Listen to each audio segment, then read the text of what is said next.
تحفظ دین کا کارواں رواں دواں، علماء کا ساتھ دو، آؤ سب کے سب یہاں۔ اعوذ باللہ السمیع العلیم من الشیطان الرجیم، بسم اللہ الرحمن الرحیم۔ الحمد للہ رب العالمین والصلاة والسلام علی رحمت للعالمین سید الانبیاء والمرسلین خاتم النبیین شفیع المذنبین سیدنا محمد وآلہ الطیبین الطاہرین وعلی اصحابہ الغرر المیامین، اما بعد۔ صدر کل ہند مجلس اتحاد المسلمین، معزز ممبر آف پارلیمنٹ المحترم علی جناب الحاج بیرسٹر اسد الدین اویسی صاحب، دائس پر تشریف فرما قابل احترام علماء کرام، معزز ممبران اسمبلی، زعماء ملت و حاضرین کرام، السلام علیکم ورحمۃ اللہ وبرکاتہ۔ آپ تمام حضرات کی خدمت میں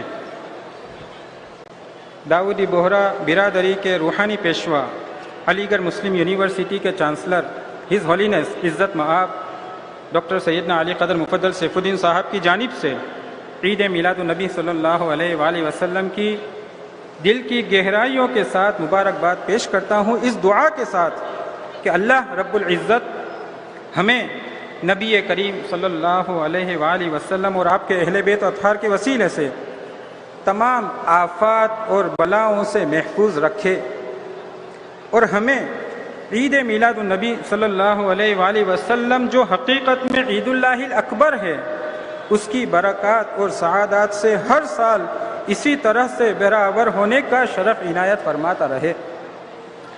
اے رب، آج کے اس مبارک جلسے میں ہم تیرے نبی کے چاہنے والے بڑے احترام کے ساتھ سرور کائنات فخر موجودات رسول اللہ صلی اللہ علیہ وآلہ وسلم کی حضرت نبویہ میں ہم ادنا غلاموں کی طرف سے درود و سلام کے گلدستے عرض کرتے ہیں۔ انسیم بلغ بالخضوع سلامنا لنبینا طٰہٰ مزارا اطہرا۔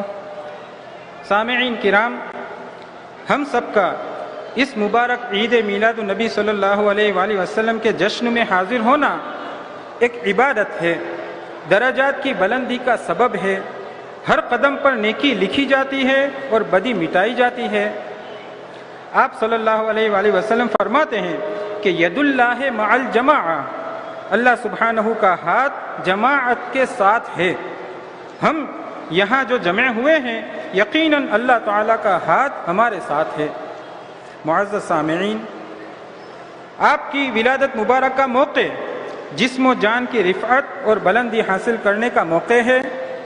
آیت مبارکہ وَرَفَعْنَا لَكَ ذِكْرَكَ کے پیش نظر ہر وہ شخص جو آپ صلی اللہ علیہ وآلہ وسلم کی ذکر کرے گا، وہ رفعت اور بلندی کے مدارج طے کرتا رہے گا۔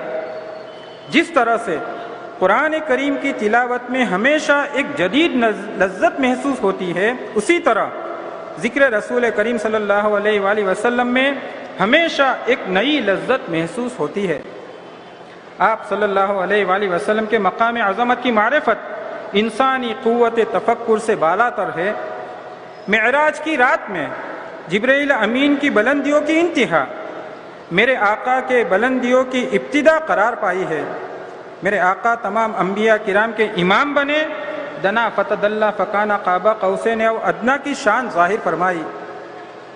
سامعین حضرات، میرے آقا ربیع الاول کی 12ویں تاریخ کو عالم بالا سے عالم دنیا میں تشریف لائے، اس زمین پر مجسم رحمت بن کر ظہور فرمایا، یتیموں اور بیواؤں کے عصمت اور سہارے بنے، بچپن سے امین کے لقب سے مشہور ہوئے، مکارم الاخلاق ایسے تھے کہ خالق کائنات نے مہر لگا دی اور آیت نازل فرمائی کہ انکا لعلی خلق عظیم۔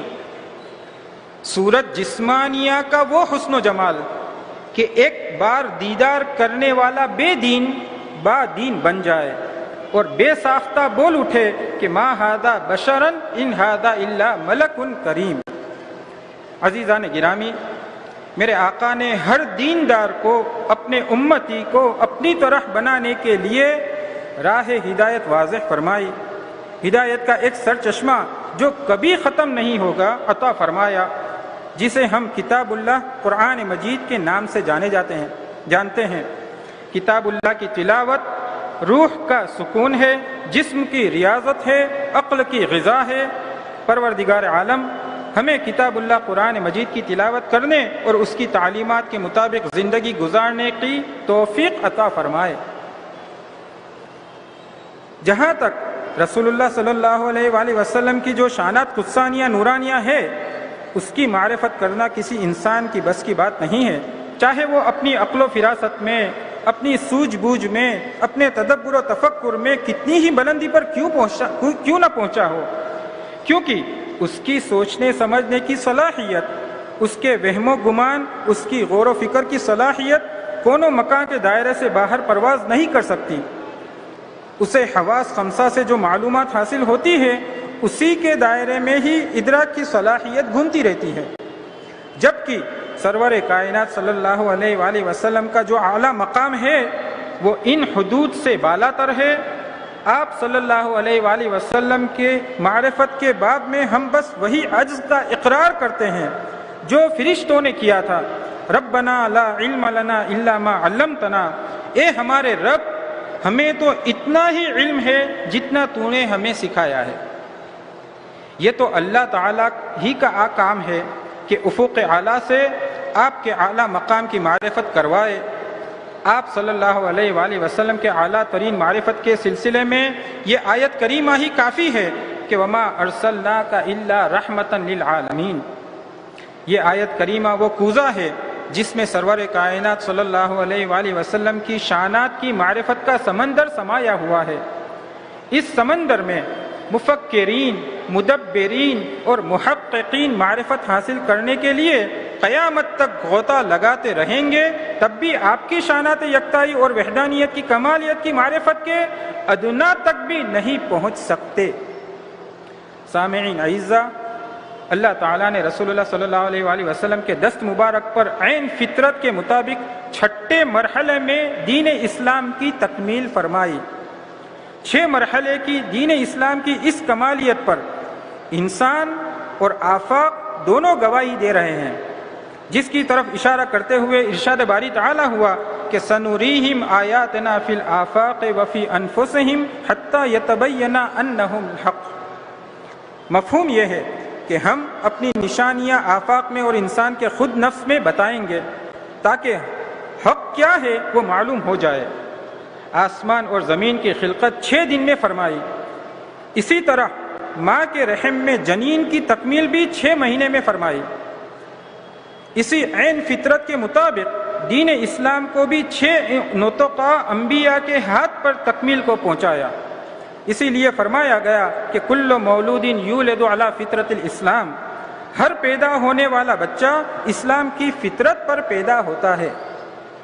سامعین کرام، انسان کو اللہ تعالیٰ نے اشرف المخلوقات بنایا اور اس کے لیے تمام نعمتیں مہیا کی۔ آسمان، زمین اور دریا کو اس کے لیے مسخر کیا۔ ان تمام نعمتوں کے باوجود انسان اپنی ذات میں اگر غور و فکر کرے تو اسے یہ یقین کرنا ہی پڑے گا کہ وہ اسفل سافلین کی ظلمتوں میں ایک مجبور قید با مشقت، بیمار، خوف اور آپس میں ایک دوسرے کی عداوت میں زندگی گزار رہا ہے، چاہے وہ کتنا ہی طاقتور کیوں نہ ہو۔ انسان صبح سے شام تک ایک کے بعد ایک جسمانی بیماری کے علاج میں مصروف رہتا ہے۔ صبح نیند سے بیدار ہوا تو سب سے پہلے پیٹ کی بیماری سے نجات پانے کا انتظام کرتا ہے، منہ کی بدبو کی بیماری کے علاج کے لیے داتن کرتا ہے، پسینے کی بیماری کے علاج کے لیے غسل کرتا ہے، بھوک کی بیماری کو دور کرنے کے لیے غذا لیتا ہے۔ ایک بیماری ختم نہیں ہوتی تو دوسری بیماری پیدا ہو جاتی ہے۔ مجبور اتنا ہے کہ تمام عمر زندگی کے ہر امر میں دوسروں کے سہارے کا محتاج رہتا ہے، اور خوف کا یہ عالم ہے کہ ہر چیز سے اسے خوف رہتا ہے۔ بیماری کا خوف، دولت جانے کا خوف، یہاں تک کہ خوف کی وجہ سے اپنے آپ کو 4 دیواری میں اندر سے بند رکھنا ہی پڑتا ہے۔ دنیا کے قید خانے میں قیدی کے لیے باہر سے تالا لگایا جاتا ہے، اور انسان اپنے آپ کو اندر سے تالا لگا کر قید کر لیتا ہے۔ قید با مشقت کے پیش نظر انسان کو محنت اور مشقت کرنی پڑتی ہے، تبھی جا کر اس کا پیٹ بھرتا ہے، بہتر زندگی گزار سکتا ہے۔ سامعین کرام، لہذا انسان کو اس ظلمات سے نور کی طرف نکالنے کے لیے، انسان کی سیئات کو حسنات میں تبدیل کرنے کے لیے، خوف اور حزن کے اس ماحول سے نکالنے کے لیے حضور اکرم صلی اللہ علیہ وآلہ وسلم نے وہ عالم کے نورانی اور روحانی برکات کو جسمانی قالب میں ڈھال کر انسان تک پہنچایا۔ آپ نے ٹرانسفارمیشن کا اہم ترین عمل کو انسان کی قبولیت کے مطابق پہنچانے کی تدبیر فرمائی۔ ان برکات میں وہ نورانی عالم سے وابستہ کلمۃ الشہادت لا الہ الا اللہ کو وحی کی روشنی میں دائرہ اسلام میں داخل ہونے کو لازم کیا گیا۔ انسان دائرہ اسلام میں داخل ہونے کے لیے جب اس باعظمت کلمۃ الشہادت کی تلقین کرتا ہے تو وہ عالم کی روحانی برکت سے انسان کے مردار نفس میں روحانیت پیدا ہو جاتی ہے۔ اس کلمہ طیبہ کی روحانیت برکات نفس کو ہمیشہ پہنچتی رہے اور جان میں روحانیت زیادہ ہوتی رہے، لہذا پنجگانہ فریضت کی نماز سے قبل اذان اور اقامت میں اس کلمہ طیبہ کی تلاوت کو لازم قرار دیا گیا ہے۔ سامعین کرام، اسی طرح سے رسول اللہ صلی اللہ علیہ وآلہ وسلم نے جان کو حیات جاویدانی اور نور عطا کرنے کے لیے ربنا اتمم لنا نورنا کے پیش نظر وہ عالم کا روحانی فیوز کا سر چشمہ قرآن کریم کی تلاوت کو نماز کی ہر ایک رکعت میں واجب کی گئی۔ نماز میں گویا وہ روحانی عالم کی تمام برکات سمائی ہوئی ہے جسے ادا کرنے والا رفعت اور بلندیوں کو حاصل کرتا ہے۔ اسی لیے نماز کو مومن کی معراج کہا جاتا ہے۔ اس نماز کی عظمت اور فضیلت کو آشکار کرتے ہوئے کربلا میں عاشورہ کے دن امام حسین علیہ السلام نے تیروں تلواروں کے سائے میں نماز ادا فرمائی۔ اللہ تعالی ہم سب کو پنجگانہ نماز اس کے وقت پر ادا کرنے کی توفیق عطا فرمائے۔ یہی عبادت کا طریقہ ہم کو تمام مذاہب پر ممتاز بنا دیتی ہے۔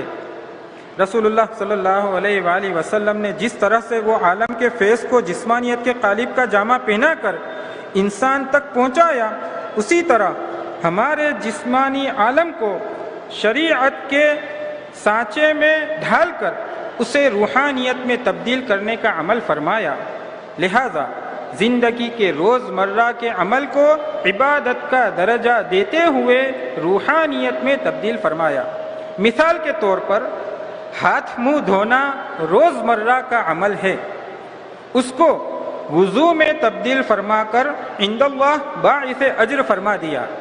اسی طرح سے ہر عمل کو شریعت سے وابستہ فرما کر روحانیت میں تبدیل فرمایا۔ محترم حضرات، ذکر کو اختتام کرتے ہوئے یہ عرض کرتا چلوں کہ مسجد میں نماز کی ادائیگی ہم کو ہمیشہ اخوت، بھائی چارگی، اتحاد، اتفاق اور ایک صف میں کھڑے ہو کر امام کے اقتداء کا پیغام دیتی چلی آ رہی ہے۔ صف میں کھڑے ہونا بھی وہ روحانیت کے عالم کا ہی ایک عمل ہے۔ وَجَاءَ رَبُّكَ وَالْمَلَكُ صَفًّا صَفًّا، اس صف بندی کے پیغام پر عمل کرتے ہوئے ہم سب کو اپنی صفوں کو اور مضبوط بنانا چاہیے۔ اس اتحاد اور اتفاق کو عملی جامہ پہنانے کے لیے اور سب کو ایک صف میں لانے کے لیے دارالسلام کے پلیٹ فارم سے ہمیشہ کوشش ہوتی رہی ہے۔ آج کے بظاہر مشکل حالات میں جناب اسد الدین اویسی صاحب کی خدمات ہندوستان کے باشندوں کے لیے اور خاصتاً مسلمین کے لیے بڑے سکون اور اطمینان کا سبب ہے اور قابل فخر بھی ہے۔ اللہ تعالیٰ آپ کی کوششوں کو ہمیشہ کامیابی عطا فرمائے اور ہم سب کو رسول اللہ صلی اللہ علیہ وآلہ وسلم کی شریعت پر استحکام کے ساتھ عمل کرنے کی توفیق عطا فرمائے۔ آمین وآخر دعوانا ان الحمد للہ رب العالمین۔